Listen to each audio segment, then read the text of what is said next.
Joining me, Mr. RVS Mani, former Under-Secretary with the Home Ministry. Mr. Mani, when Chidambaram very clearly now mentioning why are those series of tweets that one, I do not recollect signing that affidavit, and these affidavits are signed by an Under-Secretary, not the Home Minister.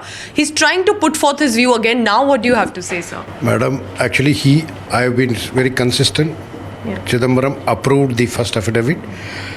The approval of the minister is conveyed. Whatever the position, approval of the minister, that is the position of the government, which was conveyed to the High Court. And generally the communication, as per the authentication of orders, rules, as per the manual of office with the Government of India, it is conveyed by an Under-Secretary or any other officer as assigned. So this is very clear about it. So Under-Secretary only conveys the decision of the government. But ultimately the decision on the contents of the first affidavit have been approved by the then Honorable Minister, Mr. P. Chidambaram. So then he also goes on to refer to the magistrate SP Tamang's report, saying it created an uproar. That is why a second affidavit was filed. That is the change that had happened. Do you agree with that? Do you think that is why the change was made? I'll tell you. Basically, the government works on documents. We did not receive any document about SP Tamang report. It is not our domain. SP Tamang, as a magisterial inquiry, should have conveyed to the investigating agency, not to the Ministry of Home Affairs or Government of India. Number two is state is a police subject. Police is a state subject. So even otherwise, in the normal course, it should have been given to the state. I do not remember having received the SP Tamang report or the Government of Gujarat reference which he is talking about from the Government of Gujarat at any point of time. You see, you have file notings, they have already obtained by RTA. I have nothing else to say. You see the trail of papers. Is there any reference to the SP Tamang report? If it has been reported, it would have been recorded on the file. File notings, it would have said, yes, SP Tamang.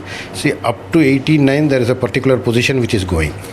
After 18.9, certain things have happened, like Home Secretary sends a letter to AG, contents not right.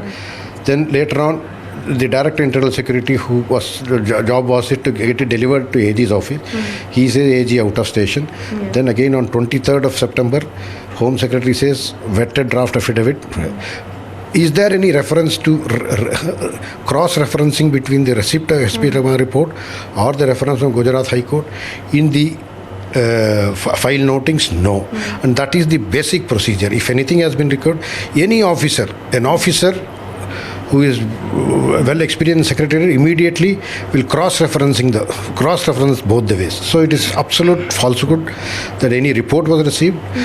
We were not the domain to receive the receipt, number one. Number two is no report was received from Gujarat government. I don't know what is the basis on which he says. Exactly, because he then goes on further to add there was demand mainly from Gujarat that Government of India should clarify, dispel misrepresentation, and that is why second affidavit was made. Why do you think, Mr. Mani, that these reactions are coming up again? Why do you think he's come for try and made this defense?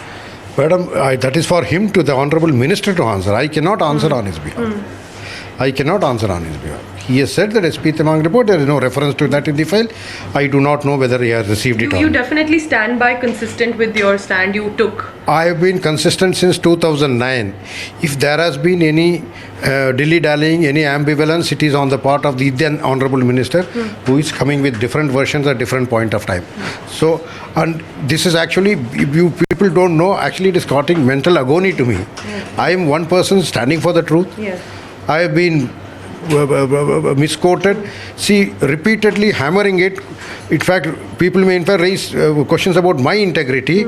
And in fact, honestly, I'm talking to my legal team to how to put an end to it. If need be, we will go for prosecution. You do feel, sir, that this consistent position coming from that side is clearly trying to put you in the dock, but you will not back down. But you are facing that agony, sir. Madam, I'm facing the agony. My family has faced the agony. But notwithstanding that, every time they say so, my resolve to stand by the truth is getting strengthened. I will not buck under any pressure, whether it is the then Honorable Minister, any political leadership. I have been saying that SIT engineered evidence. I have been saying that Vishrat was a LET terrorist. I have been saying that the first affidavit was approved by the Honorable Minister and all the contents were backed by documents and inputs.